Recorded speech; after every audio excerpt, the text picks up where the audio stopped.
Hi, my name's Scott the Miniature Maniac, and today we're working on a sweet little diorama.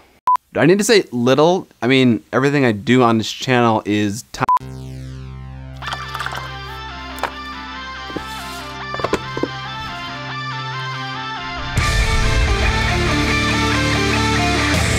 What up, mini family?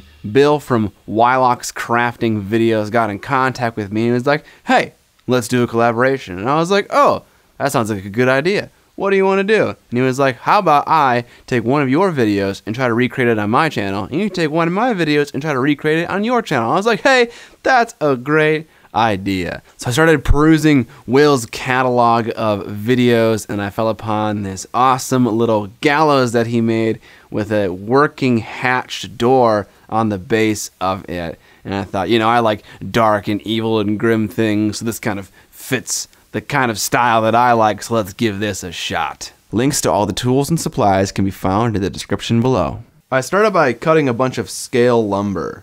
I cut them to be 4 inches long, and I cut as many as I wanted until I got to the width that I wanted. One thing I love about Will's channel is that whenever he's constructing something that might involve carpentry in the real world, he often uses accurate carpenter's terms. He'll use a lot of words like runners or aprons or joists. And so as a little homage to Will, what I'm going to do is I'm going to try to create this with traditional joinery and traditional fasteners in mind. And hopefully that can give us some more authenticity in terms of what the build turns out like looking, and also give us a little bit of a shout out to Will. This is the sound of me knocking an airbrush into the garbage can. This is the sound of that garbage can falling and hitting the floor. I thought a surface mounted garbage can would be so cool. I couldn't have been more wrong. I also wanted to add a hatch door to my gallows as well, so for the middle 3 boards, I cut them down to accommodate that.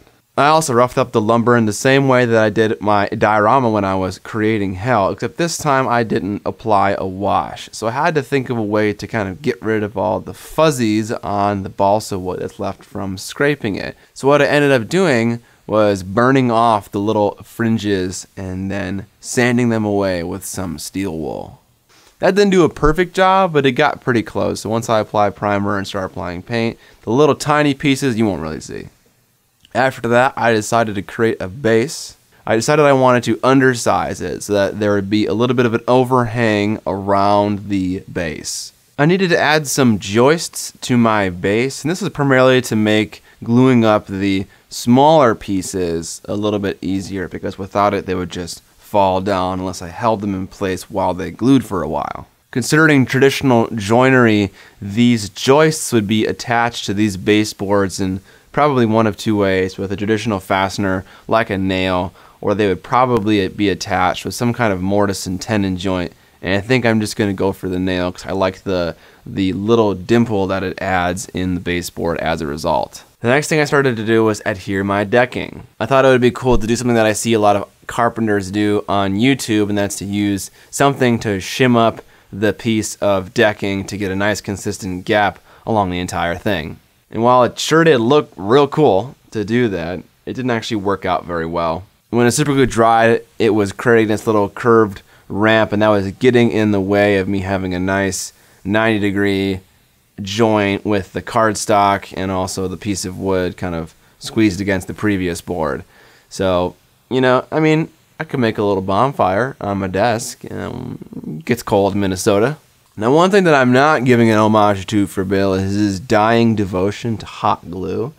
I'm much more of a super glue man myself. I like the precision that I am allowed with it, but I also like the fact that it can get you pretty high. I'm not actually sure if it can get you high, don't try. I also reinforced the underside with additional super glue, and then trued up the ends of the boards with some sandpaper so they were nice and flush, and also roughed them up to make them look worn and not just perfectly smooth. And then I worked on the portion of the gallows that does the actual executing, and I used thicker balsa wood here because I figured you'd want this structure to be able to handle the repeated mass of a human being. I also cut out a little area in the decking itself for the hanging part to install in, and I figured if you were going to install this, you wouldn't install it to the actual decking of the gallows, but you'd probably embedded in the ground. So I didn't add any extra structural support that adhered it to the decking itself. I also wanted to make right on my promise to use traditional joinery, so where the vertical and horizontal members meet, I used a bridle joint. This would help with the downward force caused by the weight of a person as the joint is interlocking. Perhaps I'm giving this too much thought, or perhaps I was meant to be born in the medieval times constructing gallows. I could build gallows for the rest of my life. Speaking of executing people, I'd like to thank my patrons for this week, and that's Rob Haman, Remy Pavois, Chris, Trad Fave, Sinestral, and Sean Cornwell. Thank you guys for being my new patrons for this month.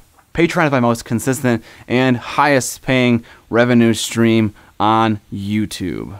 Big thanks to all my patrons who donate their hard-earned dollars to my YouTube channel. One thing we recently added to the Patreon campaign was a weekly behind-the-scenes post which discussed what I'm working on, what camera tech I'm messing with, what kind of setups I'm using, and what I'm experimenting with in that week. So if you're interested in that, make sure you check out the link in the description below. I also added a little 45-degree brace because a lot of gallows included that in their construction that I looked up. We have a slight problem. If I want a hinged panel, it needs to be able to fully open, which means it needs clearance from the ground. Right now it swings below the base of the gallows, so we need to lift it up with some legs. I thought I would also add poles for a chain hand railing later, because who doesn't love chains, and glue together 3 pieces of scale lumber we used earlier for the decking. I wanted the wood to be visually distinct from both the decking and the hangman part in terms of size of wood. I needed to cut out spots in the deck for the poles to come through, but that reinforcing superglue I added was getting in the way of the perfect adherence. So I needed to think of a way to get rid of it. What I ended up doing in the end was just cutting the entire corner of where the 2 parts of the bed met. And this is fine because what you would traditionally do is probably create a mortise and tenon joint from the aprons into the leg itself. So this is still a realistic construction as far as our original goals go. Once I cleared away all the decking for the posts, I first installed some eye hooks into the poles that will later be the receivers of some chain. I figured now is easier to do it rather than later. And then I installed the poles and I measured it out to make sure that I got it right. And I ended up needing to be beyond 25mm for the trap door to have enough clearance. So I installed the legs at 27mm down from the decking on all 4 legs, just with super glue. And then since a lot of my cuts weren't totally accurate, I then went in later and wedged in some wood to kind of make the gaps more seamless, because gaps this large in real life would be totally useless in terms of joinery. So I fixed that up. Now I'll install the chain, and the particular chain that I have doesn't have large enough links to go around the eye hook that I bought, so I'll do a small little loop on each end of the eye hook with some super glue. In an ideal world, you'd have larger chain links that you can actually interface with the eye hook, but this is not the case here. In an attempt to shoehorn more chain into this project, I added a counterweight to my hangman component. I imagine that this would help with the stress on the joint that I made earlier, but if I'm being honest, this just looks cool to me, so I decided to add it. This is just a rock wrapped in chain, super glued to the wood. Because I lifted the platform up on legs, I now also needed a staircase to get up to the platform. What I decided to do was tape together 2 pieces of scale lumber and mark a line every centimeter, and then file down the areas where I want the stairs to be. This way I am creating the exact same profile in both of these runners. Also, this tiny little file is not doing it for me. We need something bigger. That'll do. I can then glue the runners in position and then sneak up on the length by repeatedly clipping them off and testing it to see until I've gotten to the right length. I then glued on little 1-inch long stairs, and that was the staircase complete. Now it's time to install the little escape hatch door thing. I really should figure out the terms for what these things actually are. I glued together my little 3-panel segment, and I picked up this brass hinge at a local hobby store. I first considered making my own out of a hollow cylinder and a cylinder, but all of the components that I found weren't a tight enough of a fit to give a nice friction fit. This brass hinge, when you bend it to a certain angle, it stays at that angle so it can hold up the weight of some balsa wood. It was a little bit too wide for my panel, so I trimmed it to size. And then instead of using the fasteners that came with it, I just used super glue because super glue is the best for everything. Can you fix my marriage? I made sure the panel fit inside of the gap before I glued it up, and then trimmed it to size and then glued it up. Now the last and final thing we need to do is go add nails everywhere where there would be nails. And I found two options for nails, one at Hobby Lobby and one at a local train store. At Hobby Lobby in the jewelry aisle, I found something called a head pin, and for $3 you get 120 pieces of it. So that seems like a pretty good value, and looks pretty good. At the train store I found something called track fixing pins. And if we compare the two, we see the track fixing pins are simply just a little bit smaller. So for this application, I think I'll use the track fixing pins. This process is going to be pretty tedious. Basically, I'm just going to drill out holes wherever there should be a nail, and I'm going to glue in the nail. I'm going to clip it to size if I need to. About a bazillion nail heads later, we have a pretty nice looking detailed gallows. And now what we're going to do is work on the base that the piece of the terrain sits on. We're going to start with 1/8 inch thick MDF.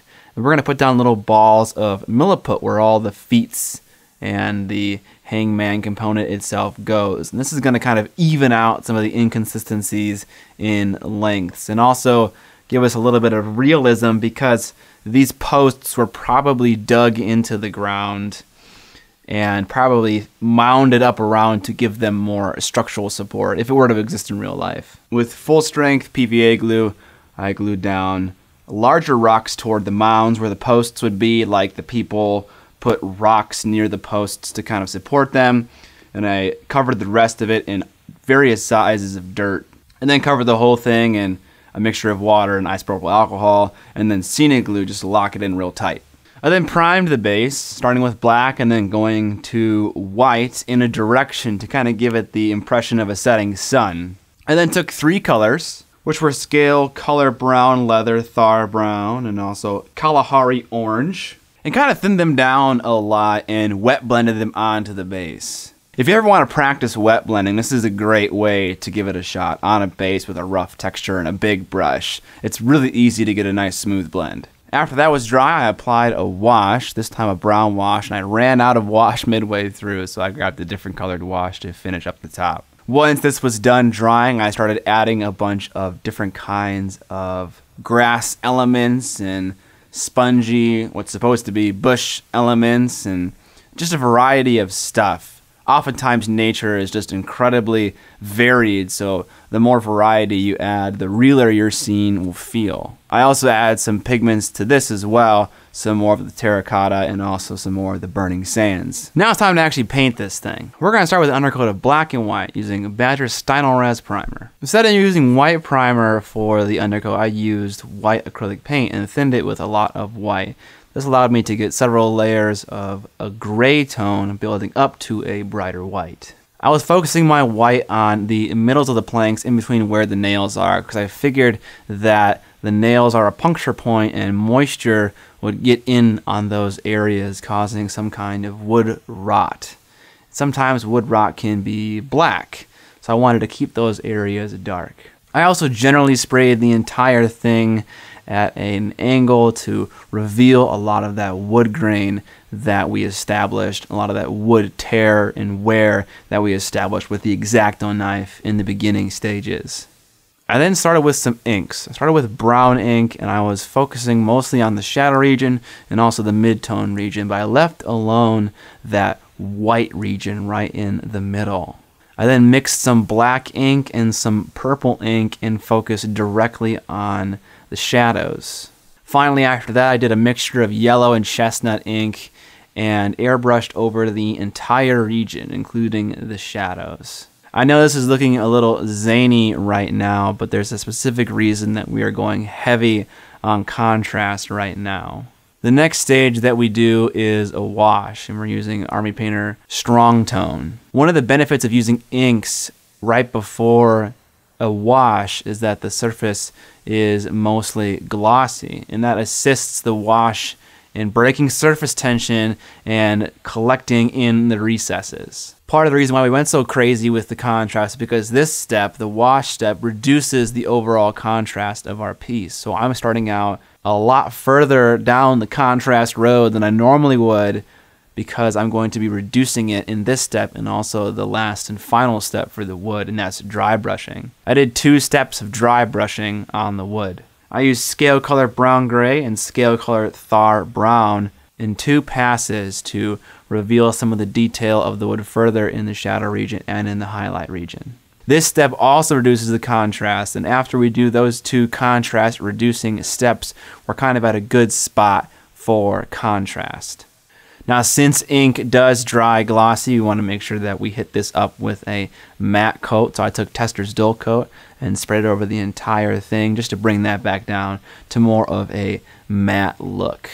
So it's Thursday morning, and this needs to be done and released on YouTube tomorrow, 5 a.m. generally. I need to buckle down. After the varnish dry, the next thing I worked on were the metal components. I started by getting them a nice uniform base coat with scale color brown leather, and then applied in a very kind of smudgy and messy way a highlight of Mars orange, also from scale color. I also experimented with something called a pigment wash. This is basically where you take dry pigment, in this case Secret Weapon Terracotta Earth, and mix it with water and then apply it kind of like a wash. And I did it selectively around a few of the nail heads and also on the chains, and this gets you a really nice dusty look. After that dried, I added the brightest silver I own, which is scale color speed metal, which I've never noticed but is spelled with 2 D's. Okay. And I applied that again in a stipply way.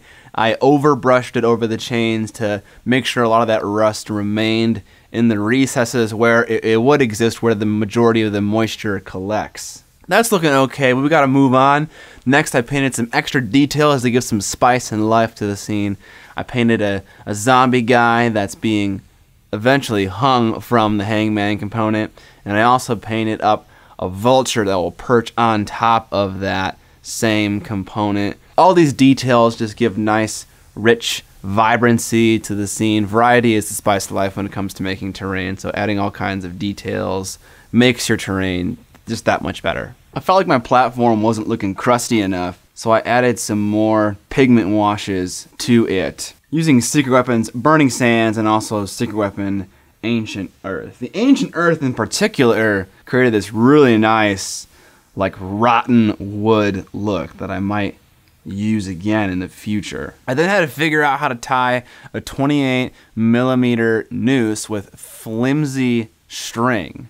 The first guide I opened up on Google was like, make sure you get sturdy rope. And I was like, well, I'm screwed. But I actually ended up making it work. I thought I was going to have to resort to just making something with super glue, but it actually did function like a noose. And I tied up my little zombie body and hung him for my hangman. And then applied a black wash to the rope to kind of give it more of a weathered, grayed appearance. I then glued everything into the base, and that was this terrain project finally complete. I finished this project at 6 a.m. on Friday. Usually the video comes out to my patrons at that time, so I'm a little bit behind schedule, but I had a lot of fun scratch building something and painting it and putting it together. Sure, there are some issues with it, but I'll keep those lessons in my back pocket and remember them when I'm going on to the next terrain project. As I stated earlier, this video is a collaboration with Wyloch, and the original premise was for him to take one of my videos and recreate it, and for me to do the same.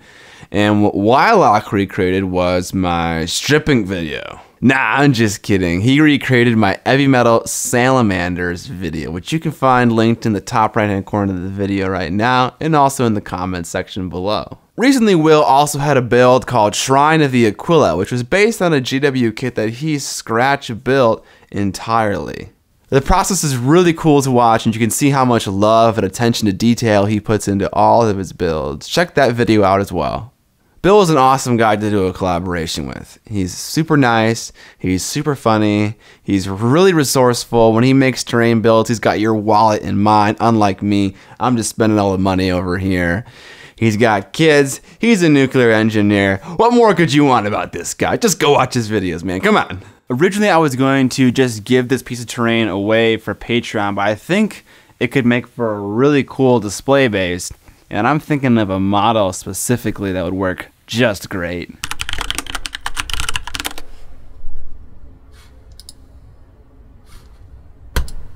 If you want to see me paint up the Lord Executioner on this base, make sure you subscribe, because that video is definitely coming out in the future. If you like this video, I have a similar video where I created a landscape that was similar to hell. If you want to support the channel, I have a Patreon account and also merchandise linked in the description below. Subscribe or die! And most importantly, don't forget to paint more minis!